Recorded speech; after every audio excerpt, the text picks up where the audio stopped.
जब तुम्हारे नेत्र मुंदने का समय आएगा, उस समय को थोड़ा अभी ला के देखो, कौन है तुम्हारा? देखो अभी आ, चलो। अब मकान छूट रहा है, पत्नी छूट जाएगी, पुत्र परिवार सब छूट रहा है, थोड़ी देर देखो घबरा जाओगे, अभी घबरा जाओगे। अगर पहले से ही तैयार थे तो घबराओगे नहीं, आनंद आएगा कि हाँ हमारी तैयारी फिट है। तैयारी क्या है? हर श्वास राधा राधा और गुरु प्रदत्त नाम। ये राधा राधा गुरु प्रदत्त है। कौन गुरुदेव है इसके देने वाले? स्वयं किशोरी जी हैं। राधे विष्टम संप्रदाय करता आचार्यो राधा मंत्रदा सदगुरुश्च मंत्रो राधा। सदगुरुश्च राधा मंत्रो राधा। वही है हित सजनी से लेकर के अभी तक जितने गुरुदेव वही हैं, वही गुरुदेव के रूप में दे रहे हैं। राधा राधा, बात मान लो।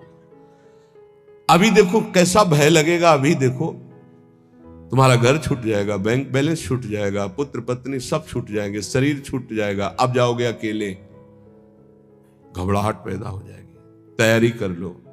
कह रहे विश्वास दिलाने के लिए नहीं कह रहा हूं, सत्य कह रहा हूं। तुम दिव्य वृंदावन में आज अभी इसी क्षण में प्रवेश पा जाओगे, यदि अभी शरीर छूट जाए। राधा बोल करके गए। भ्रातो स्वप्राप्त सुहृदगणा क्वच गुणा कुत्र प्रतिष्ठादया।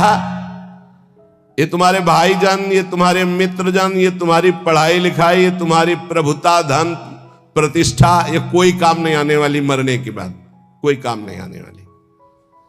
ये तुम्हारा कुत्राहम कृतया अहंकार कि मैं अमुक हूं, मैं अमुक हूं। प्रभुत्व, बड़ी महिमा है तुम्हारी संसार में। धन विद्या द्यस्ततः सर्वत। ये धन, ये विद्वान, विद्वता, ये सब किस काम में आएगी?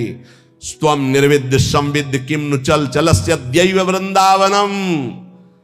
मेरी बात मान जा, आज ही कदम बढ़ा और वृंदावन में आके सत्संग सुन, यहां की रज में लौट और राधा राधा राधा फिर चाहे जा रहे। निरंतर नाम जप कर, निश्चित निश्चित भगवत प्राप्ति हो जाएगी। जब तुम भगवत मार्ग में चलोगे तो रुददपि पितृमात्र बंधु पुत्रादिकम अपहाय निसम्य नारहत दुखते ही। तुम्हारे माता पिता तुम्हारे विरुद्ध हो जाएंगे भगवत मार्ग में चलोगे तो। कोई बिरला ही होता है जो अनुकूल हो जाए। बहुत कठोर हृदय भगवत मार्ग में चाहिए। ममता से लड़ने के लिए कठोर हृदय चाहिए। समता में स्थित होने के लिए सहृदय चाहिए। दोनों बात होना है। ये हमारे प्रभु के सद्गुण हैं। कुसुम से भी कोमल और वज्र से भी कठोर। अपने शब्द के लिए कठोर। और ये अपनापन जहां प्रभु में समर्पित हुआ तो सहृदय। इसको समेटो अपनेपन को। रुददपि पितृमात्र। रुददपि, यदि वो रो रहे हैं या ऐसी युक्तियां पेश कर रहे हैं, उपासक को चाहिए इस जाल में न फंसे। महाप्रभु चैतन्य देव, बड़े बड़े आद्य गुरु भगवान शंकराचार्य, बड़े बड़े महापुरुषों के जीवन चरित्रों में दे पाया गया कि केवल वही घर में थे, केवल वही। लेकिन प्रभु के विधान को मानकर मंगल में संन्यास धर्म का अवलंबन लेकर छोड़। सची माता ने तो यह भी कहा था कि बेटा पानी की तो बात जाने दो, अगर हम मरना चाहें तो कोई जहर देने वाला भी नहीं। विष्णु प्रिया तो अभी नवीन बालिका है और मैं वयोवृद्धा हूं और जानते हो तुम्हारे सिवा कोई है। तो उनका मां श्री कृष्ण मुझे प्रेरित कर रहे हैं, मैं रुक नहीं सकता, आपको अनुमति देना होगा। ऐसे भगवान शंकराचार्य जी ने कहा मां भगवान शंकर प्रेरणा कर रहे हैं, मुझे संन्यास लेना ही होगा। तो उनका बेटा मेरा तो कोई नहीं है, ना कोई और पुत्र है, ना तेरे पिता है, कोई नहीं है और केवल तू ही है। उनका मां बिना अनुमति के संन्यास लिया नहीं जाता और आपकी अनुमति अनिवार्य है, तो क्या आप मुझे अनुमति नहीं देंगे? तो बेटा कैसे दे सकते हो? तो चलो मां गंगा स्नान करने चलते गए। तो वो तो महायोगी थे, मगरमच्छ प्रकट कर दिया।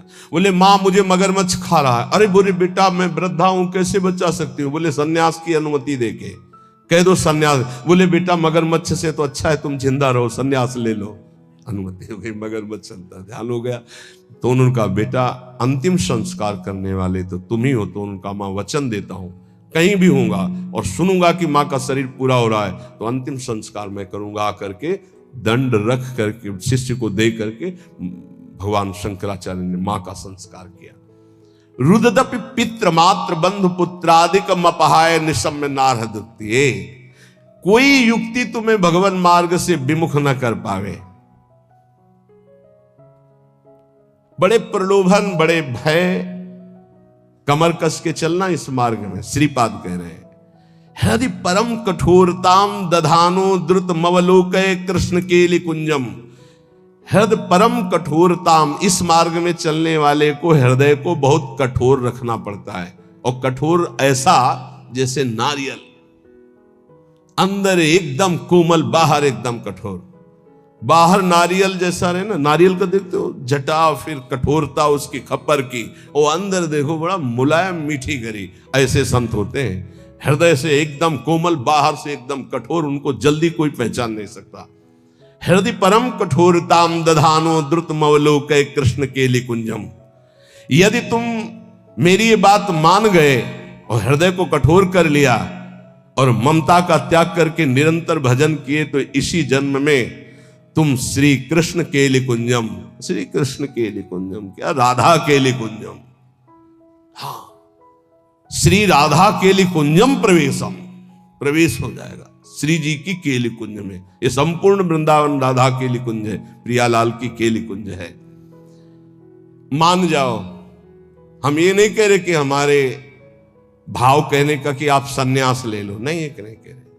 हृदय को मोह ममता रहित करके उन्हीं के बीच में रखकर उनकी सेवा करते हुए खूब भजन करो। बोले तुमने क्यों नहीं किया? हमारे भाग्य में लिखा था। ये तुम्हारे लोगों के भाग्य में लिख दिया है। किसने लिखा है? ब्रह्मा ने नहीं लिखा, गुरु ने लिखा है। ये ब्रह्मा के लिखे भाग्य से नहीं। कुंडली देख लो अपनी, निकलवा लो कुंडली, उसमें लिखा हो कि बाबा जी बनेगा तो हमें बताना। ये गुरु भाग्य बदल दिए। ये संत जन जहां जाते हैं ना, नारद सिख जे सुनहि नर नारी, अवसि भवन तजी होहि भिखार। संतों को भिक्षा देने का मतलब जानते हो? संचित कर्म, क्रियमाण कर्म सबका नाश और महाभागवत पदवी प्रदान कर देना। जहां संत जाते हैं, जहां संत जूठन गिरती है, जहां संत वचन होते हैं, वहां माया की दाल नहीं गलती। वहां परमात्मा प्राप्ति के लिए उस जूठन से एक न एक पौधा तैयार होता ही रहता है। जहां संतों का चरणामृत गिरा और संतों की जूठन गिरी, वहां एक नया बीज प्रकट होता है। कौन? सो कुल धन्य उमा सुन जगत पूज्य सुपनीत, श्री रघुवीर परायण जे जन उपज विनीत। नाम प्रसंग कहत उपदेश जाया, धर्म धन्य सो देश धन्य सो कुल जे जन्म भयो। धन्य सो तात धन्य सो माय, संतत सकल सुनो चितलाय, श्री हरिवंश प्रताप। ए जाना है श्री जी मिल गई तो अनंत जन्मों की बिगड़ी बन गई। जिसे भगवत प्राप्ति होनी होती है उसके लक्षण क्या होते हैं? श्री भगवान सिद्ध पुरुष के लक्षण और भगवत प्राप्ति जिसको होनी होती है उसके वो आदर्श लक्षण होते हैं। भगवान श्री कृष्णचंद्र जी गीता जी में कह रहे हैं कि हे अर्जुन, यदृच्छालाभ संतुष्टो, ये बहुत सुंदर श्लोक है, जीवन में उतारिएगा। यदृच्छालाभ संतुष्टो द्वंद्वातीतो विमत्सरः, शमः सिद्धाव सिद्धौ च कृत्वापि न निबध्यते। यदृच्छालाभ संतुष्ट, हे उपासक, ये सिद्ध महापुरुष के लक्षण है और उपासक को ये धारण करना चाहिए जिसे भगवत प्राप्ति करनी है। यदृच्छालाभ संतुष्ट, हम जो साधना कर रहे हैं, चाहे गृहस्थ धर्म से युक्त होकर चाहे विरक्त धर्म से युक्त होकर, यदृच्छालाभ संतुष्टो, अब भगवान की इच्छा से सुख दुखे समय कृत्वा लाभालाभ हो जया जय हो, जय हो या पराजय, लाभ हो या हानि, सुख हो या दुख, संतुष्टायन केनवा, मुझे संतुष्ट रहना, प्रसन्न रहना है सुख और दुख में, लाभ और हानि में, जय और पराजय में। ये हमारी साधना की कसौटी है। साधना में पराजित हो गया और शांत है, यही तो साधुता है। यदृच्छा लाभ संतुष्टो, हम फल प्राप्ति का उद्देश्य रख करके अगर साधना करेंगे तो हम विक्षेप को प्राप्त हो जाएंगे। ध्यान देना, हमको समता पर ध्यान देना है। यह है साधना का फल, और इस पर ध्यान प्राय नहीं। समता का क्या मतलब? हार और जीत में समान, लाभ और हानि में समान, सुख और दुख में समान। ये भगवान के वचन है। सुख दुखे समय कृत्वा लाभा लाभो जयाज। चित्त विक्षेप में या आनंद में समान, परिस्थिति बिगड़ी हुई या सही समान, कोई साथ दे रहा है या नहीं समान, साधना का फल मिल रहा है या नहीं समान। अरे 20 साल हो गए अभी वही काम क्रोध लोभ, समान वृत्ति, विक्षेप नहीं, शांत। यदच्छा लाभ संतुष्टो द्वंद्वातीतो विमत्सरः, बहुत अमृत में। हम साधना कर रहे हैं, अनुकूलता मिले या प्रतिकूलता, लाभ मिले या हानि, मान मिले या अपमान, स्तुति मिले या निंदा, विकार है या निर्विकार, पर हमारी स्थिति में फर्क नहीं पड़ेगा, हमारी निष्ठा पे फर्क नहीं पड़ेगा, हमारी श्रद्धा पे फर्क नहीं पड़ेगा। यदृच्छा लाभ संतुष्टो, पकड़ो पकड़ो इस बात को, अभी आनंदित रहोगे। हमें मतलब है नहीं अपने हृदय से, क्यों नहीं मतलब है? हमने दे दिया ना प्रभु को। बोले हमारा मन शांत नहीं, तो तुमने दिया क्या? यार किस तरह झूठे दानी हो। शरणागति तो यही से होती, तनुवांग मनोभिरमलई सोहम तयुवाश्रिता, शरीर मन वाणी कर्म प्राण सब कुछ प्रभु को समर्पित, मैं सहित। अब हमारा क्या, ये तो हरि का है, प्रियाजू का है। फिर सुन लो, योगी सांगोपांग साधना करता है। साधना में कायरता नहीं है, लेकिन फल में अनुकूलता वे या प्रतिकूलता, लाभ मिले या हानि, मान मिले या अपमान, स्तुति हो या निंदा, जो कुछ भी हो उस समय अंतःकरण में सम रहना, ये साधना की उत्तम अवस्था है। असंतोष पैदा ना होने पावे। ये तो हुई विरक्त साधक या भगवत भक्त की। अगर गृहस्थ में है तो जैसे उत्तम व्यापार करता है, व्यापार में घाटा हो जाए या लाभ हो जाए तो भूले नहीं, घाटा हो जाए तो प्रभु को भूले नहीं, समान भाव। फिर हम प्रयास करेंगे। अंतःकरण बिगड़ना नहीं चाहिए, श्रद्धा नहीं बिगड़नी चाहिए। हर एक परिस्थिति में तुम्हारा अंतःकरण अपनी आराधना में लगा रहना चाहिए, तो उसके हृदय में जो फल होगा उसका नाम होगा समता, जो भगवत प्राप्ति का स्वरूप है। ऐसा नहीं कि लाभ का और हानि का उसे ज्ञान नहीं होता, होता है, पर उसको दुख नहीं होता। किसको? जो भगवद आश्रित भजन करने वाला होता है। लाभ होने पर अभिमान नहीं होगा, हानि होने पर दुख नहीं होगी, जय होने पर फूलेगा नहीं, पराजय होने पर निराश नहीं होगा। परिणाम में सुखी दुखी ना होना यह साधक का लक्षण है। परिणाम में सुखी दुखी होना यह संसारी पुरुष का लक्षण है। साधक का अंतःकरण अनुकूलता प्रतिकूलता के असर से ऊपर होता है। संसारी पुरुष का हृदय अनुकूलता पे हर्षित होता है, प्रतिकूलता पे रोता है, शोकित होता है। तुम संसारी पुरुष नहीं हो, घबराना नहीं, क्योंकि तुम साधक हो, भगवान के शरणागत हो। अंतःकरण में तुम्हारे ऊपर कोई प्रभाव नहीं पड़ना चाहिए अनुकूलता या प्रतिकूलता का। ये कब? जब पापाचरण नहीं होंगे तब। पापाचरण होंगे तो केवल बातें सुनोगे, इसका प्रभाव पड़ेगा। यदृच्छा लाभ संतुष्टा, जैसे प्रभु तुम्हें रख रहे, जोई जोई प्यारो करे, सोई मोई भावे। देख लो, प्यारे हराना चाहते तुम, जीतना क्यों चाहें? हम राजी है। प्यारे दुख में रखना चाहते तुम, सुखी क्यों होना चाहें? हमें दुख वो सुख से भी बढ़कर है जो हमारे प्यारे बने तो रघुबरते बने, और बिगड़े तो भरपूर। हम उस बिगड़ने पर भी सुखी हैं, क्योंकि प्रभु के विधान से हो रहा, मैंने थोड़ी सोचा है। यदृच्छा लाभ संतुष्टा, पहला बैठा लो, किसी भी स्थिति में विचलित नहीं होना। किसी भी स्थिति में नहीं, ऐसा नहीं होता। लाभ हो या हानि हो, अनुकूलता हो या प्रतिकूलता हो, मान हो या अपमान हो, निंदा हो या स्थिति हो, समान भाव रख के तब माना जाएगा इष्ट प्रेम या गुरु प्रेम। जोई जोई प्यारो करे, सोई मोई भावे। ये कोई सरल भाव नहीं है। प्यारे ने कैंसर दे दिया भावे, गाओ जोई जोई प्यारो करे सोई मोहि भावे। अनुकूलता में तो सब गाते जोई जोई प्यारो करे सोई मोहि, प्रतिकूलता में गाओ जोई जोई प्यारो करे सोई मोहि भावे। आगे कह रहे द्वंद्वातीतो विमत्सरः, जो भगवान का भक्त होता है उस पर किसी भी द्वंद्व का प्रभाव नहीं पड़ता, सिद्ध महापुरुष पर। पूज्यपाद श्री उड़िया बाबा जी महाराज, प्रभुदत्त ब्रह्मचारी जी ने बहुत बड़ा संत संगोष्ठी रखी थी, जिसमें हरि बाबा और उड़िया बाबा भी पधारे थे। तो उस समय एक सन्यासी महान जो भारत में यश प्राप्त किए हुए थे, उनके गुरुजन,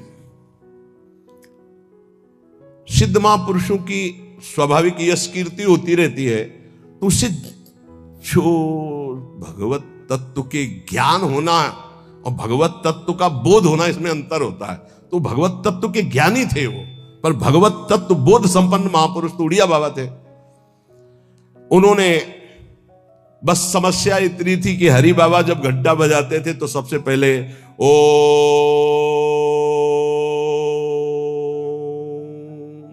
नाद करवाते, तो इसका विरोध हुआ कि ये केवल अमुक ही बोल सकते हैं, हर वर्ण के नहीं बोल सकते हैं। उड़िया बाबा से कहा गया कि आप वहां बैठते हैं, आप इसका विरोध क्यों नहीं करते? उड़िया बाबा ने कहा हरि स्वयं हरि हैं, हरि बाबा स्वयं हरि हैं, वो जो कुछ करते हैं सब परम धर्म है, हम उनका विरोध नहीं कर सकते। इसी बात को लेकर के बाबा की बहुत निंदा की भरी सभा में बाबा बैठे थे, पद्मासन लगाए। बाबा के बड़े बड़े व्याकरणाचार्य, बड़े बड़े ब्रह्मबोध संपन्न महापुरुष संग में रहते थे उड़िया बाबा के। वो खड़े हो गए बड़े ज्ञानी जन और कहा कि बाबा की तरफ देख के, बाबा सबको बैठा ले और बैठे रहे आधा घंटे। खूब वो माइक मिल गया था तो खूब फराटेदार श्लोक और बार बार उड़िया बाबा का नाम ले लेकर उड़िया बाबा की निंदा, और कोई निंदा के चांस नहीं थे। इसी व्यवहार को सन्यासी होकर के ऐसा विरोध नहीं करते, ऐसा ऐसा ऐसा। बाबा जब संपन्न हो गई निंदा तो उठे और अपनी कुटिया में आ गए। सब शिष्य जन जो और मित्र जन जितने थे सब, बाबा आपने रोक क्यों दिया, उनके तो हम मुख बंद कर देते, ऐसी नहीं। बोले देखो यही सत्संग सुना तुमने, यही आज तक हमारे संग का फल रहा कि तुम उनका मुख बंद कर। देखो वो जो निंदा कर रहे हैं सही कर रहे हैं, शरीर धर्म को लेकर के अगर निंदा कर रहे हैं तो बहुत सही बोल रहे हैं, और आत्म स्वरूप को लेकर कह रहे हैं तो जो वो आत्मा है वही आत्मा है, अभेद है, वो अपने आप की अपनी निंदा कर रहे हैं, तो हमें क्या परेशानी है, क्योंकि आत्म तत्व तो एक है। और शरीर की निंदा तो शास्त्र करते हैं, हम करते हैं, वो भी कर रहे हैं, क्या परेशानी है? कोई समस्या, कोई क्षोभ नहीं निंदा का। द्वंद्वातीत तो ये तो सिद्ध पुरुष के लक्षण होते, साधक को ऐसा ही होना चाहिए। अगर हमारी कोई निंदा करता है तो हमको बिल्कुल ऐसे रहना है जैसे कोई हमारी प्रशंसा करे तो हम कैसे रहते हैं। प्रशंसा में हम तटस्थ रहते हैं, हृदय में हर्ष नहीं होने देते, तो निंदा में हमें तटस्थ रहना, हृदय में शोक नहीं होने देना। ये द्वंद्व है, निंदा और स्तुति। ऐसे ही मान अपमान में, ऐसे ही अनुकूलता प्रतिकूलता में, ऐसे ही सुख दुख आदि में, तो ऐसे ही जन्म मृत्यु में आप द्वंद्वातीत अवस्था को प्राप्त हो जाएंगे। ना आपको मृत्यु का भय होगा, ना जन्म का भय होगा, क्योंकि आप जीवन मुक्त हो जाएंगे। भक्त द्वंद्वातीत होता है। और विमत्सरा, ये बहुत बड़ा दोष है, ये दोष बहुत बड़ा है। इसे कहते हैं ईर्ष्या। मत्सरति, मेरे से आगे निकला। ईर्ष्या बहुत बहुत बुरी है। ये बहुत बड़ी जगह से होती है, छोटे मोटे को तो समझ में नहीं आती कि मेरे अंदर ईर्ष्या है, बड़े बड़े में ईर्ष्या होती है। जब अपने से अधिक किसी की प्रशंसा या सुख देखकर जलन जो होती है, उसे कैसे मत्सरता, ईर्ष्या। अगर ईर्ष्या का किंचित मात्र भाव है तो चाहे जितना इष्ट कृपा करे, गुरु कृपा करे, वो जलेगा, कुछ उस पर फर्क नहीं पड़ेगा। बहुत विचित्र है ये ईर्ष्या। विमत्सरहा, मत्सरता रहित होना चाहिए साधक को। सिद्ध पुरुष में ईर्ष्या नहीं होती। ईर्ष्या इतना दोष सूक्ष्म है। कंचन तजना सहज है, सहज तिया का नेव, मान बड़ाई ईर्ष्या दुर्लभ तजनाए। दुर्लभ है जो कंचन कामनी पर विजय प्राप्त किए हुए, वो भी ईर्ष्या पर। बहुत विचित्र है, बहुत विचित्र। किसी की भी बड़ाई सुनकर उनकी निंदा करना शुरू कर देना, ये ईर्ष्या करवाती है। हाँ हाँ सब ठीक है भैया, ऐसे ऐसे निंदा कर देना, हृदय में उनके प्रति जलन होना। थोड़ी भी ईर्ष्या यदि हृदय में है तो भगवत प्राप्ति या भगवत प्रेम नहीं होने देगी। इसको मिटा दो। जिसके प्रति ईर्ष्या, उसके चरण वंदना करो, उसको हाथ जोड़ो, उसको और प्यार करो, जिससे ईर्ष्या तुम्हारे हृदय में उसके प्रति ना होने पावे। ये अपनी कोशिश से होगा, दूसरे की कृपा से नहीं। आप ये मत समझे इसमें, ये ईर्ष्या सबसे बड़ा सूक्ष्म दोष है, और ये बड़े बड़े साधकों और संतों में भी जागृत हो जाए यदि सावधान ना रहे तो ये बहुत बड़ा दोष। इसीलिए लिखा कंचन तजना सहज है, सहज तिया का ने, मान बड़ाई ईर्ष्या दुर्लभ तजनाए। ईर्ष्या से बहुत बड़ी हानि हो जाती है, बहुत बड़ा अपराध बन जाता है। इसमें निंदा आदि दोष, बहुत गलती हो जाती है, बहुत बड़ी गलती हो। इष्ट छूट जाएंगे, गुरु छूट जाएंगे, ईर्ष्या नहीं छूटेगी। मतलब बहुत ही ये सूक्ष्म विषय ईर्ष्या। मत्सरत मेरे से आगे निकला जा रहा है, ये ईर्ष्या बहुत मत्सर, विमत्सरहा, भक्त विमत्सर होता है। चाहे जितना आपस में प्रेम हो, ईर्ष्या जागृत हो जाए तो एकता, मित्रता, भाव, श्रद्धा सब नष्ट कर देगी। चाहे जितना प्रेम, ईर्ष्या जागृत हो जाए तो बहुत दूरी बना देती ईर्ष्या।